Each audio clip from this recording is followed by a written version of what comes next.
많은 이들이 삶에서 고통과 시련을 겪을 때마다 희망에 대해 회의적인 마음을 갖곤 합니다.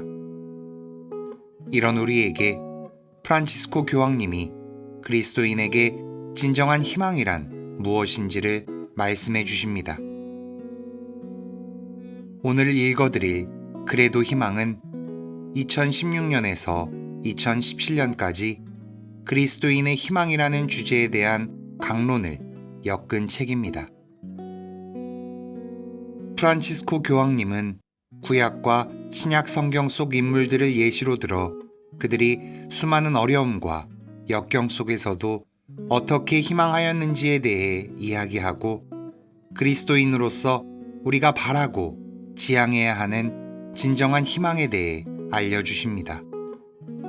또한 대림, 성탄, 그리고 사순시기 총 3부분으로 구성되어 있어 각 시기에 맞게 교황님의 말씀을 묵상할 수 있습니다.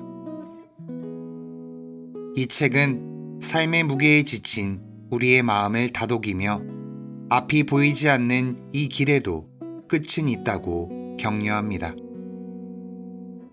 이번 대림과 성탄에는 교황님의 따뜻한 메시지를 통해 잊고 살았던 희망을 다시 한번 마음에 품는 시간을 가져보세요.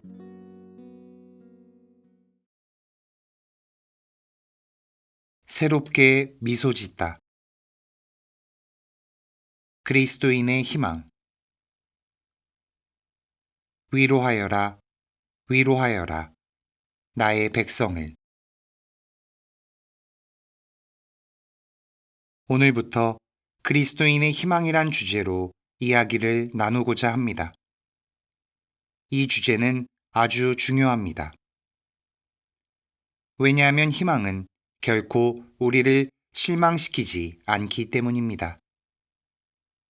때로 근거 없는 거짓된 낙관주의는 우리를 실망시키지만 그리스도인의 희망은 그렇지 않습니다. 우리는 어두움이 득세하는 이 시대 안에서 악과 폭력의 그림자를 직면합니다. 그래서 수많은 이들이 겪고 있는 고통을 바라보며 나 자신도 길을 잃어버렸다고 느낍니다. 따라서 우리에게는 희망이 더욱 더 많이 필요합니다. 우리는 힘겨운 삶 안에서 길을 잃어버렸다고 느끼는 동시에 용기도 어느 정도 잃어버렸습니다. 나 자신이 무기력하다고 느낄 때 이 어두움도 사라지지 않을 것처럼 보이기 때문입니다.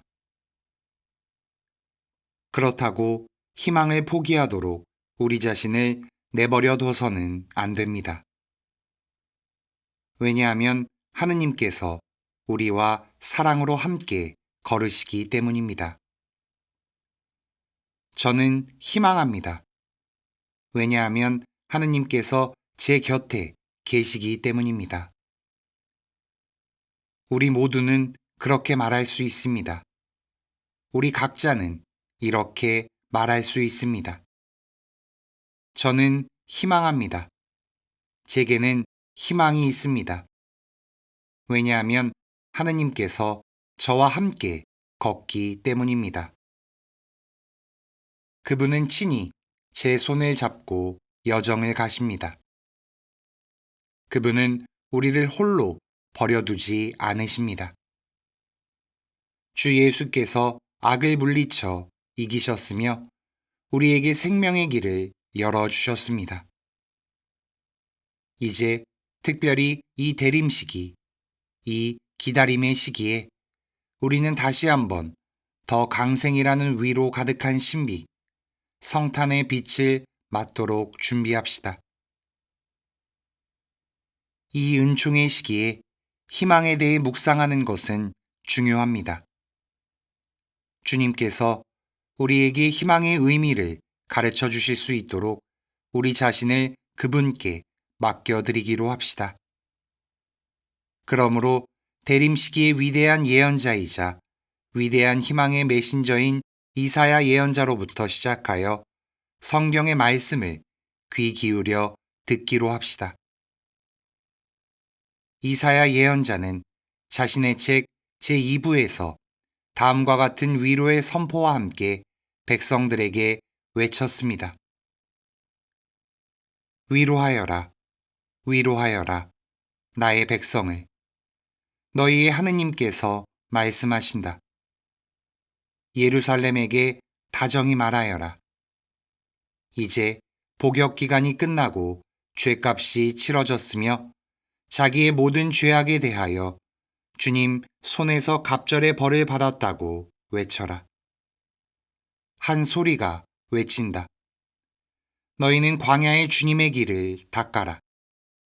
우리 하느님을 위하여 사막의 길을 곧게 내어라. 골짜기는 모두 메워지고 산과 언덕은 모두 낮아져라. 거친 곳은 평지가 되고 험한 곳은 평야가 되어라. 이에 주님의 영광이 드러나리니 모든 사람이 다 함께 그것을 보리라. 주님께서 친히 이렇게 말씀하셨다.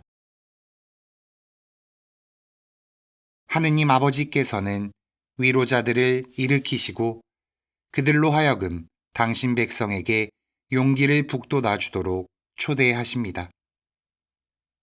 그리고 고통과 괴로움이 끝나고 우리 죄를 용서받았다고 선포하시며 우리를 위로해 주십니다. 이러한 메시지는 고통에 억눌리고 놀란 사람들의 마음을 치유해 줍니다. 그래서 이사야 예언자는 사람들에게 주님께서 선사하시는 은총을 잘 받을 수 있도록 무엇보다 구원에 자신을 열어 젖히는 가운데 주님을 향한 길을 준비하라고 청했습니다. 하느님 백성에게 있어서 이 위로는 하느님의 길을 걸을 수 있는 가능성과 함께 시작합니다. 그 길은 광야에서 준비되는 길로 고향으로 돌아가기 위해 거쳐야 할 올바르고 새로운 길입니다. 이 당시 하느님 백성들은 바빌론에서 유배라고 하는 비극적 상황 속에서 살고 있었습니다. 그런데 이제 그들은 여정을 가로막는 산과 골짜기가 없는 편안하고 넓은 길, 광야 가운데 펼쳐진 평탄한 길을 통해 자신들의 고향으로 돌아갈 수 있다는 소리를 듣습니다. 그러기에 이 길을 준비한다는 것은 모든 장애물로부터 해방되는 구원의 길을 준비한다는 것을 의미합니다. 유배는 이스라엘 민족 역사에서 가장 극적인 사건이었습니다. 이 백성은 유배와 더불어 삶의 터전과 자유와 품위, 하느님에 대한 신뢰마저도 잃어버렸습니다. 그들은 버림받았으며 더 이상 아무 희망도 없다고 느꼈습니다. 그러나 이사야 예언자의 호소는 그들의 마음을 믿음을 향해 새롭게 열어줍니다. 광야는 사람이 살기 어려운 곳입니다. 그러나 이스라엘 사람들은 그곳에서 삶의 터전뿐만 아니라 하느님께로 돌아갈 수 있는 길을 찾을 수 있었습니다. 우리 또한 바로 그 여정 안에서 새로운 희망을 품고 미소 지을 수 있습니다. 어둠과 역경 속에서 미소 짓기란 어렵습니다. 하지만 희망은 우리를 하느님께로 인도해 주는 길을 발견하도록 미소 짓는 법을 알려줍니다. 하느님과 멀어진 사람들의 특징 중 하나는 미소가 사라진다는 겁니다. 물론 외견상 크게 박수를 치며 웃을 수는 있으나 진정한 미소는 보이지 않습니다. 오직 희망만이 진정한 미소를 짓게 해 줍니다. 그것은 하느님을 만날 수 있는 희망의 미소입니다. 인생은 끝이 보이지 않는 메마르고 넓은 광야와 같습니다. 하지만 그 여정을 오로지 하느님께 의탁한다면 인생은 넓고 곧게 뻗은 평탄한 길이 될 것입니다. 희망을 잃지 않는 것. 모든 열악한 상황에도 불구하고 주님을 계속해서 믿는 것만으로 충분합니다. 우리가 아무리 많은 문제와 어려움을 갖고 있다 해도 어린아이를 보게 되면 마음속에서부터 미소를 짓게 됩니다. 그 순간 천진한 아이의 모습에서 희망을 보기 때문입니다. 그러므로 우리의 삶에서 하느님을 발견하게 해주는 희망의 길을 볼 줄 알아야 합니다. 그분은 우리를 위해 어린아이가 되셨습니다. 그분은 우리를 미소 짓게 해주실 것이며 모든 것을 선사해 주실 겁니다. 요한 세례자가 사람들을 회심으로 초대하는 설교에서 사용했던 이야기 가운데 하나가 바로 이사야 예언자의 이 말씀입니다. 그는 이렇게 말합니다. 광야에서 외치는 이의 소리, 너희는 주님의 길을 마련하여라. 이 음성은 마치 신앙의 위기로 인해 길을 잃어버린 상태에서 절규하는 음성이자 그 누구도 귀 기울여 들을 수 없는 그런 곳에서 울려 퍼지는 음성과 같습니다. 오늘날 세상은 신앙의 위기 가운데 있음을 부인할 수 없습니다. 사람들은 흔히 이렇게 말합니다. 저는 하느님을 믿습니다. 저는 그리스도교 신자입니다. 저는 신앙을 갖고 있습니다. 그러나 그들의 삶은 그리스도교적인 삶과는 너무도 멀리 떨어져 있습니다. 그들은 하느님과 너무 멀리 떨어져 있습니다. 나는 믿는가? 그렇습니다. 라는 물음과 대답에서 신앙과 믿음은 그만 나락에 떨어집니다. 여기서 관건은 하느님께로 돌아가는데 자신의 마음을 하느님께로 되돌리는데 실제로 그분을 만나기 위해 길을 떠나는 데 있습니다. 그분은 우리를 기다리고 계십니다. 이게 바로 요한 세례자가 전하는 메시지입니다. 준비하십시오. 우리에게 다시 미소를 선사해 줄 아기 예수님을 만날 준비를 하시기 바랍니다. 요한 세례자가 예수님의 오심에 대해 선포했을 당시 이스라엘 사람들은 로마 제국의 지배 아래에 있었습니다. 그들은 여전히 유배 중에 있던 사람들과 같았습니다. 그들은 고향에서 살고 있으면서도 자신들의 운명을 쥐고 있던 힘센 점령군의 통치 아래에서 이방인처럼 지내야 했습니다.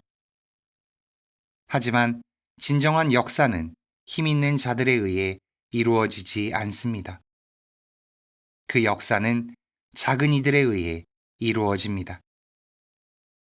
하느님께서 당신의 작은 이들과 함께 쓰시는 역사가 진정한 역사이며 이 역사는 영원히 남습니다.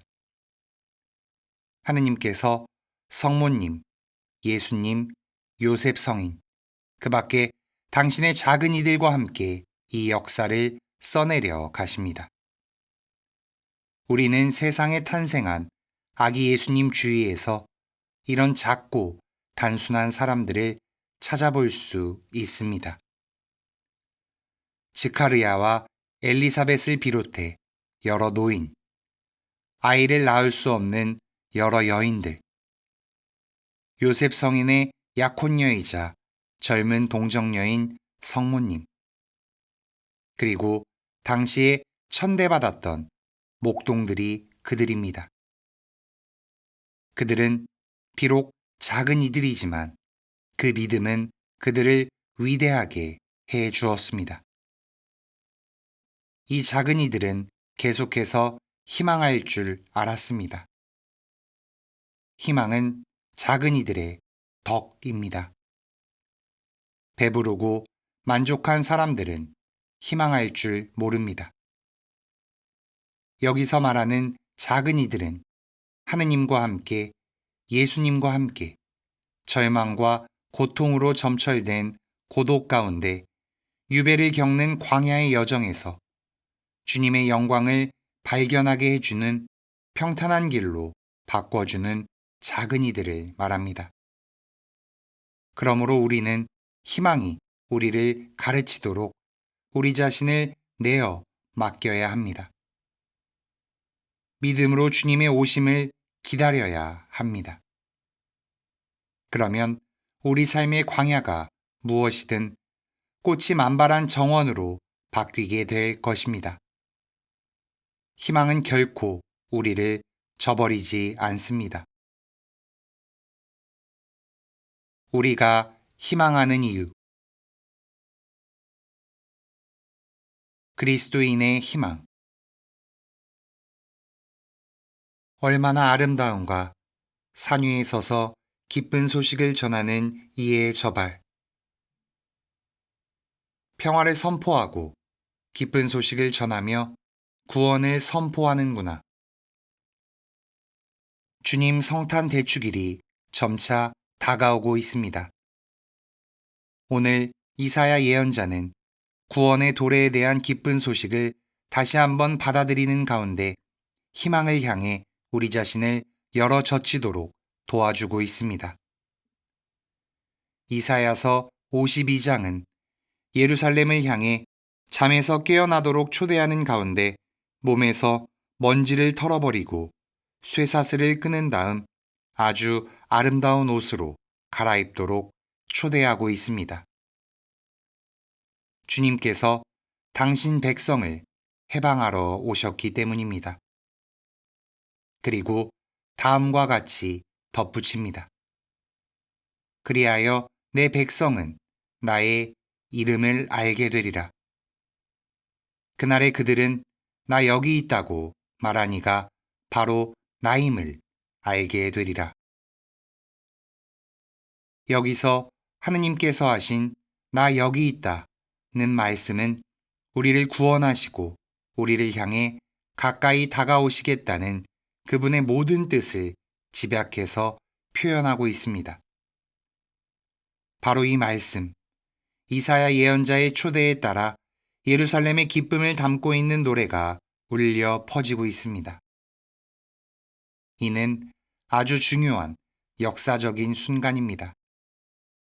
그것은 바빌론 유배 시절의 종말이자 이스라엘 민족에게는 다시금 하느님을 찾을 가능성이 주어지는 순간이며 신앙 안에서 자신을 새롭게 발견할 수 있는 순간이기도 합니다.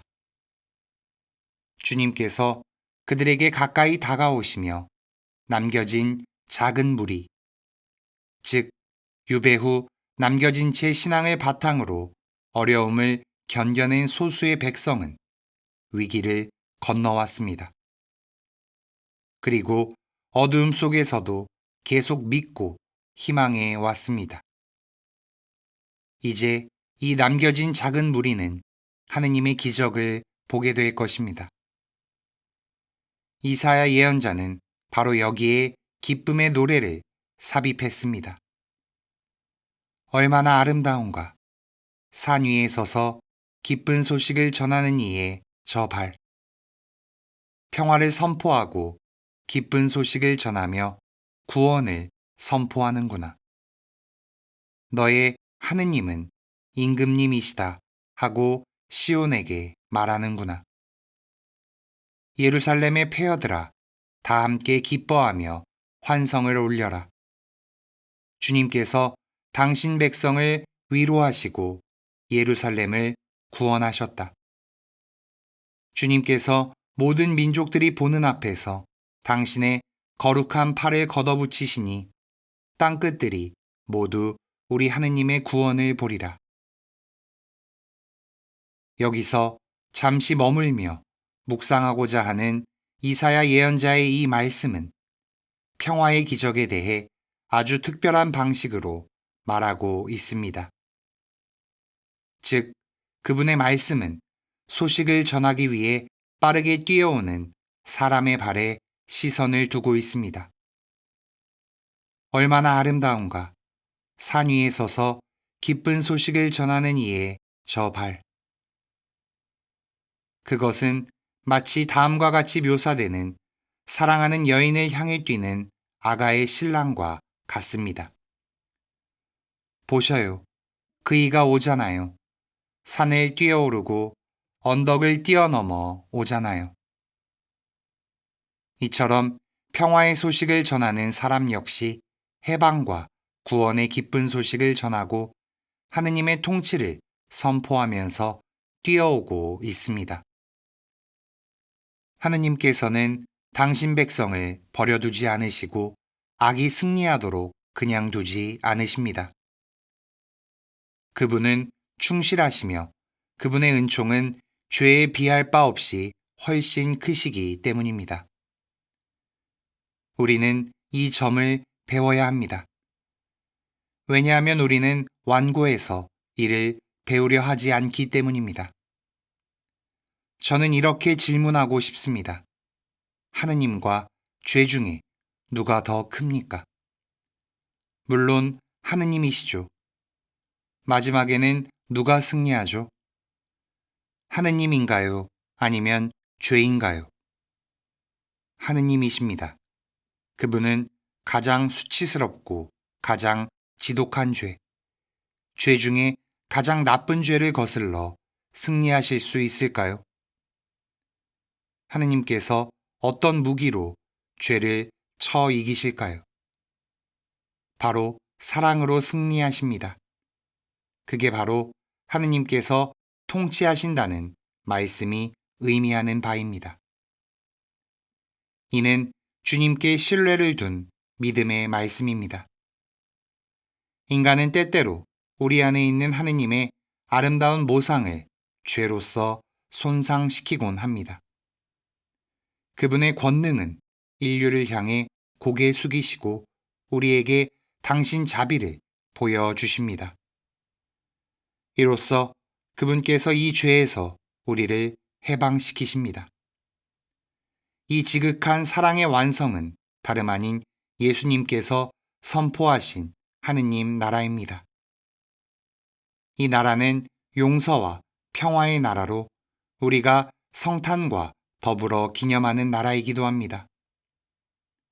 하느님 나라는 주님의 부활에서 결정적으로 실현됩니다. 성탄에 있어서 가장 탁월한 기쁨은 평화라는 내적 기쁨입니다. 주님께서 우리의 죄를 사해 주셨고 우리를 용서해 주셨습니다. 그분은 우리에게 자비를 베푸셨으며 우리를 구원하기 위해 오셨습니다. 이것이 바로 성탄의 기쁨입니다. 여러분은 우리가 희망하는 이유입니다.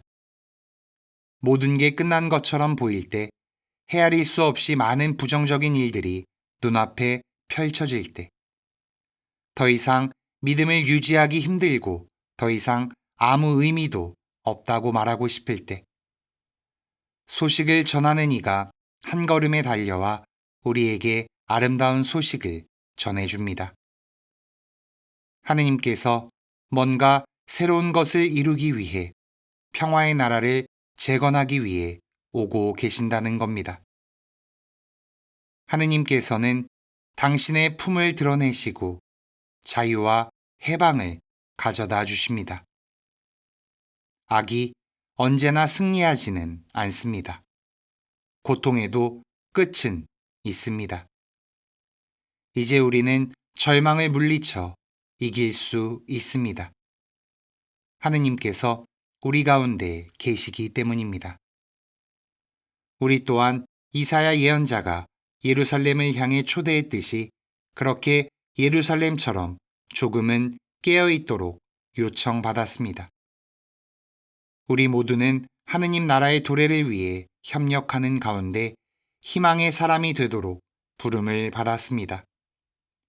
이 희망을 잃어버린 그리스도교 신자를 보게 되면 얼마나 안타까운지 모릅니다. 희망의 지평을 바라보지 못하고 자기 마음속에서 장벽만 대면하는 신자는 이렇게 말합니다. 저는 더 이상 아무것도 희망하지 않습니다. 제게 있어 모든 게 끝났습니다. 하지만 하느님께서 용서하는 가운데 이 장벽을 부숴버리십니다. 그래서 우리는 하느님께서 매일 우리에게 희망을 주시도록, 모든 사람에게 이 희망을 주시도록 기도해야 합니다. 이 희망은 우리가 베들레헴의 구유에서 하느님을 뵐 때 생겨납니다. 우리에게 주어진 복음의 메시지는 다급합니다.